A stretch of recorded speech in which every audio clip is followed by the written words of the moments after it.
This is one of the most social weeks I have had for ages, and I just wanted to share that, many of you, if you've been here for a while watching the BTS or are a part of the studio, and I hope you are. If you're not, come on by openthedoor.ca.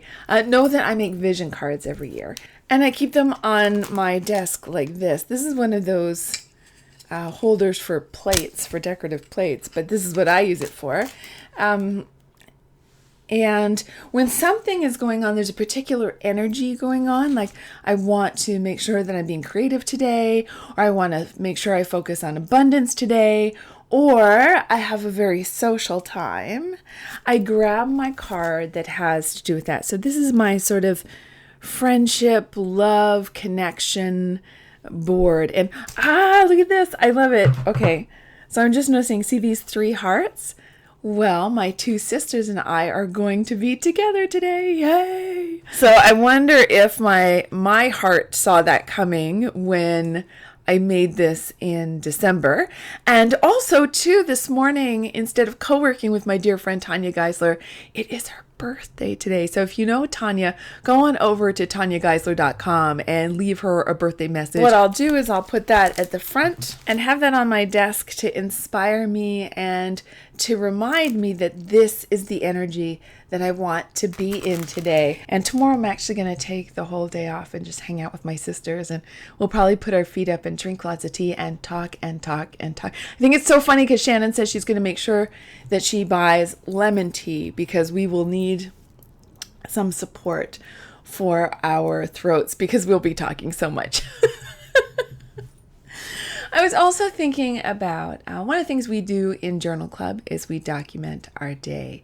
And this is a practice that I do for my work as well. Each day, I keep running track of what are the things I've done today. What are the things I have accomplished? I recommend this especially if you are the kind of person that is always paying attention to the next thing that needs to get done. If you're the kind of person that skips over celebration or skips over acknowledging what you actually have accomplished.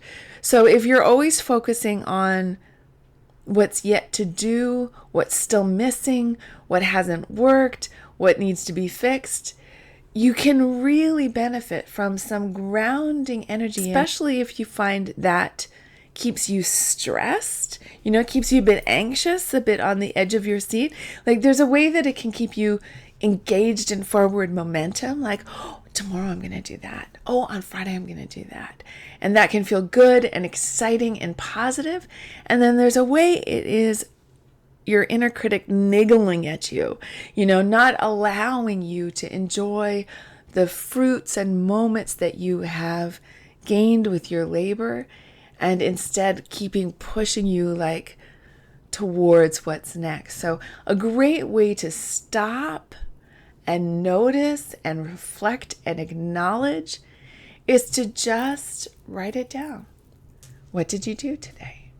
What did you accomplish today? So that's my creative tip for this week. Try that on. Try just today. Starting now, keep a little index card or a page in your journal, or if you're doing a Fobonichi, and just decide that what I'm going to keep a list of today is what I've accomplished. And be generous with yourself. Let me know how it goes. I'll be really curious to see if it works as well for you as it does for me. So one of the things that I did yesterday was I created a space. I wanted to have a practice space for collage. And so I grabbed a sketchbook that I happen to have. Thank you so much to Christine Pensa, who introduced me to these sketchbooks from Above Ground here in Toronto. She donated a whole slew of them to Give a Girl a Journal, which you can find out more about at giveagirlajournal.com. Thanks again for that, Christine. I love them so much that I got some for me too, and I decided to use this as a bit of a collage journal. So I, of course, put a cover on it. I made myself a little front page, and I put the date in it, because I tend to create a lot and then leave it, and then create a lot and then leave it. And I wanted to make sure that I knew where I had started, or when I had started more appropriately, and to see not only where I start and where I finish, but also how does what I was creating at this time relate to or not relate to what was going on in my life in the moment. So that'll be interesting to see. I created 2 collages. I know this one's kind of creepy, right? Not kind of, totally creepy. And it reminds me of, I was talking to one of my clients this week, about shoulds, and I just kept getting this image of what if shoulds were like these beings in the room with you, sort of filling the room like specters. And when I look at this, I think, oh my gosh, that is totally what I was imagining a should would look like.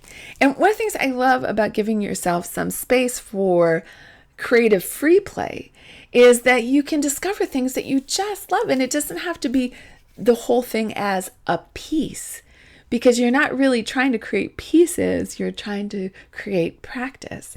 And with this, for example, I just love this, like a whole ton. And I could scan this and print it and then reuse just that piece I discovered again and again and again. I could also absolutely draw that. Suddenly that becomes an image in my mind and in my imagination that came out of playing with color and shape and composition.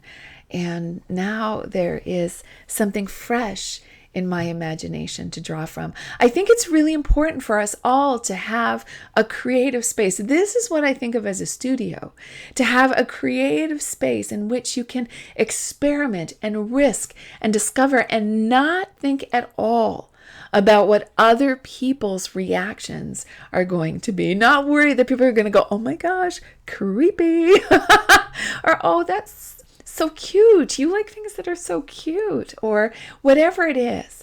We can just be in conversation with our own art. And I think it's in that we discover our creative voice, our authentic, real, unique, only belongs to us creative voice. And when we have that safe place, we can empower that voice and deepen that voice and give it roots. And then when we do share our work, we can be more like a tree. And yes, we will respond to people's reaction to our work because that's normal. It's human.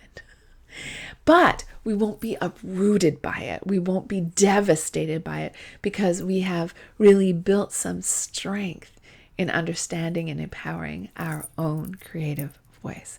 So having a safe place to do that is a really great way of developing that. It doesn't have to be a big deal. It doesn't have to take tons and tons of time. In fact, I want to suggest we do something together. When I made these, I didn't spend a lot of time searching for magazine images. I literally I have this box of magazine images, and no, I do not organize them. They are not divided into, I know a lot of people do this and it's wonderful. They divide it into animals and colors and words. But for me, when I do that, it's like that analytical part of my brain takes over. And once things are sorted, it feels like job done, complete. And I never go back to those images.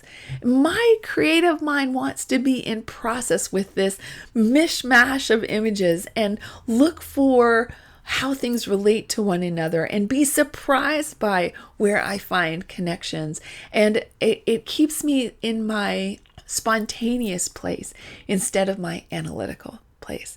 So for these, I literally just grabbed like 5 pages from magazines off the top of that, and I said, this is what I'm going to use.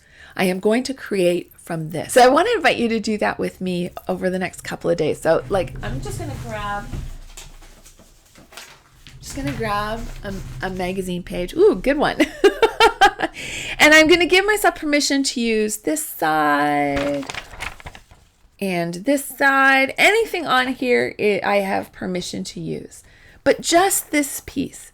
And between now and Friday, I am going to create a collage. And I invite you to do the same.